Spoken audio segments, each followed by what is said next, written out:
कामामध्ये बिझी राहिले तर तुम्हाला विचार कमी येतात. विचार कमी आले की तुमचं प्रकृती तुमची चांगली राहते. तर या काही गोष्टी जर का तुम्ही बदल केला तर तुम्हाला बरेचसे आजार पण तुम्ही टाळू शकता किंवा औषधाची रिक्वायरमेंट तुम्ही टाळू शकता. तर एक गोष्ट लक्षात ठेवा की नुसतं औषधाने बरं होत नाही. आपण काही गोष्टी करायला पाहिजे, काही खाण्यापिण्यामध्ये बदल करायला पाहिजे. हे जर का आपण काही केलं तर आपण बरेचसे औषधं टाळू शकतो, आपली प्रकृती चांगली ठेवू शकतो. तर हे जनरल म्हणजे हे काय एवढं सांगतो मी की तुम्हाला कोणत्याही डॉक्टरांनी या सगळ्या गोष्टीवरती कधीच तुम्हाला सांगितलं नसतं. तुम्ही इतके वर्षापासून औषधं घेतात, तुम्ही त्या डॉक्टरांकडे जा, तुम्हाला 15 मिनिटं सुद्धा तुम्हाला त्या डॉक्टरांकडे वेळ नसतो तुमच्याशी बोलायला. ते 500 आणि 1000 रुपये कन्सल्टिंग फीस घेतात आणि फक्त त्याच गोळ्या कंटिन्यू करायचे. त्याच्यासाठी फक्त बोलवतात. दर महिन्याला 2 महिन्याला 3 महिन्याला तुम्ही व्हिजिट करता, फक्त बीपी शुगर चेक करतात आणि त्याच गोळ्या तुम्हाला कॅरी फॉरवर्ड करायचे. त्याचे फक्त 500 ते 1000 रुपये. पण गोळ्याच का कॅरी फॉरवर्ड करायचे? तुम्ही खाण्यापिण्यामध्ये काय बदल करायचा, तुमच्या लाईफस्टाईलमध्ये काय बदल करायचा ही माहिती देणं फार महत्वाचं आहे. ते दिलं तर त्या गोळ्याची गरज पण पडणार नाही.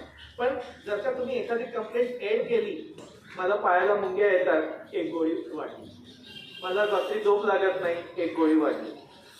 पण म्हणजे नुसत्या गोळ्या वाढवल्याने तुमचे त्रास कमी नाही होत, उलट वाढतात. कारण औषधं आता तुम्ही नॉर्मली आपण दिवसातून 3 वेळा खातो कमीत कमी. सकाळचा नाश्ता, दुपारचं जेवण, संध्याकाळचं जेवण. तर हे शरीराचं काम आहे 3 वेळा पचवण्याचं. पण जे लोक रोजचे 2-3 गोळ्या खातात, कधी कधी जेवणाच्या अगोदर, जेवणाच्या नंतर, कधी सकाळी, संध्याकाळी, दिवसातून 2-3 गोळ्या खातात, तर हे 3 गोळ्या पचवण्याला पण शरीराला एक्स्ट्रा काम करायला लागतं. ते त्याचं रोजचं काम नाहीये, ते त्याचं बेसिक वर्क नाहीये, हे त्याच्यासाठी ओव्हरटाईम आहे. आता तुम्ही विचार करा की दिवसातून 3 गोळी जर का तुम्ही खात असाल तर एका वर्षाला 1000 गोळ्या झाल्या कमीत कमी. ते तर तुमच्या जे डेली रिक्वायरमेंटच्या, मग ते रक्त पातळ होण्यासाठी असेल किंवा बीपी साठी असेल, कोलेस्ट्रॉल किंवा डायबिटीस याच्यावरच्या. पण त्याच्याशिवाय जे किरकोळ आजारपणासाठी, कधी सर्दी झाली त्याच्यासाठी औषध घेतलं, कधी पोट बिघडलं, कधी डोकं दुखतंय त्याच्यासाठी जे औषधं घेत असतो ते वेगळे. तर 1000-1500 गोळ्या जर का आपण एका वर्षात खातोय आणि असं आपण 5 ते 10 वर्ष पण आपण करतोय तर किती गोळ्या झाल्या आपल्या पोटामध्ये? तर 10 ते 15,000 गोळ्या.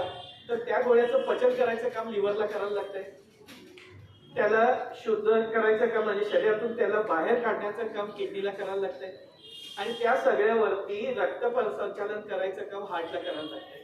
म्हणजे हे सगळे व्हायटल ऑर्गनसाठी हे ओव्हर टाईम आहे, हे त्याचं रुटीन काम नाहीये. आपण जन्मापासून औषधं खातोय का? आपण जन्मापासून आपल्या शरीराचं ते काम नाही. त्याचं काम काय, तुम्ही खाल्लं तर पचवायचं, ते त्याचं काम आहे. पण मग आपण औषधं खातो तर ते पण त्याला पचवावं लागतंय, त्याचं काहीतरी निराकरण करायला लागते, तर त्याच्यासाठी त्याला ओव्हरटाईम करायला लागतो. आणि त्याच्या परिणामी मग पुढे जाऊन कोणाचं लिव्हर वीक होतंय, कोणाचं किडनी वीक होते, कोणाचं हार्ट वीक होते. तर जिथे आवश्यक आहे तिथे औषधं घ्या. पण जिथे दुसऱ्या गोष्टी अवेलेबल आहेत की आता समजा की वाताचं दुखणं आहे, तर वाताचं दुखणं, ज्या लोकांना सांधेदुखी आहे त्यांनी एकतर सकाळ संध्याकाळ कोमट गरम पाणी प्यायला पाहिजे. कारण थंड पदार्थामुळे आणि थंड वातावरणामध्ये वाताचे विकार वाढतात.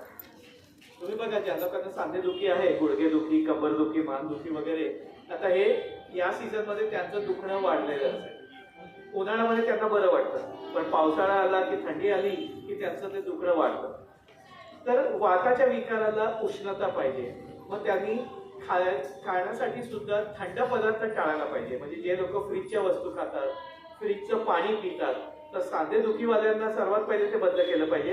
त्यांनी शक्यतो कोमट गरम पाणी प्या, ते नसेल तर साधं पाणी प्या. पण सकाळ संध्याकाळ कोमट गरम पाणी प्या, खास करून थंडी आणि पावसाळ्याच्या सीझनमध्ये.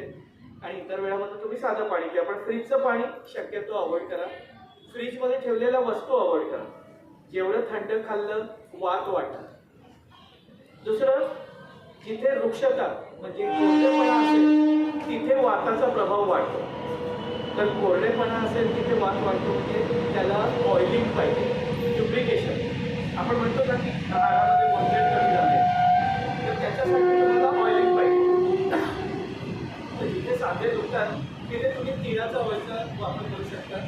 महानारायण तेल किंवा काही वाताचे तेल असतात, तर तिथे तुम्ही रेग्युलर बेसिसवर त्या तेलाचा वापर करू शकता.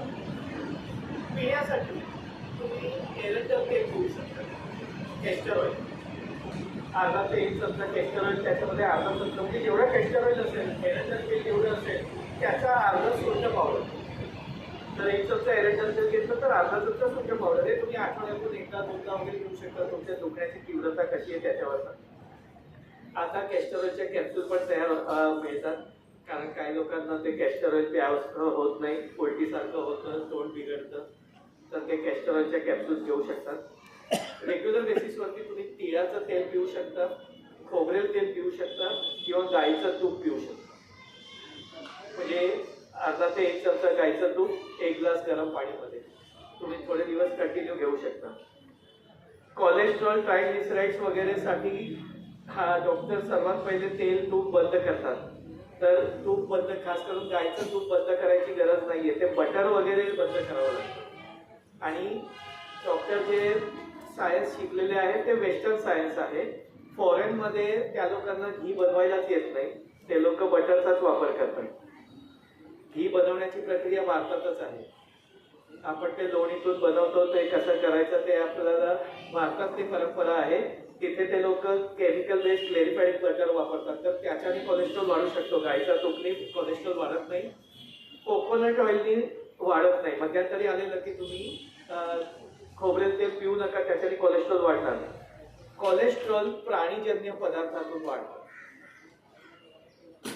जे काही प्राणीजन्य पदार्थ आपण खातो त्याच्यातनं कोलेस्ट्रॉल वाढतं. कोलेस्ट्रॉल व्हेजिटेरियन सोर्स मधनं येत नाही, तर त्याच्यामुळे कोकोनट ऑइल मधनं तुमचं कोलेस्ट्रॉल वाढणार किंवा ट्रायग्लिसराइड वाढणार ही शक्यता नाहीये. तर तुम्ही नारळाचं तेल सुद्धा पिऊ शकता, तिळाचं तेल पिऊ शकता, गाईचं तूप पिऊ शकता. तेल ते जे कोलेस्ट्रॉल वगैरे वाढतंय ते रिफाईंड ऑइलमुळे वाढतं. आपण आता सध्या सगळे तेल जे वापरतो ते रिफाईंड ऑइल वापरतो, तर ते एकदम शुभ्र तेल असतं. पण ते शुभ्रता आणण्यासाठी त्या तेलला 200 डिग्री टेम्परेचरवर गरम केलं जातं आणि ते स्वच्छ करण्यासाठी त्याच्यामध्ये ब्लिचिंग एजंट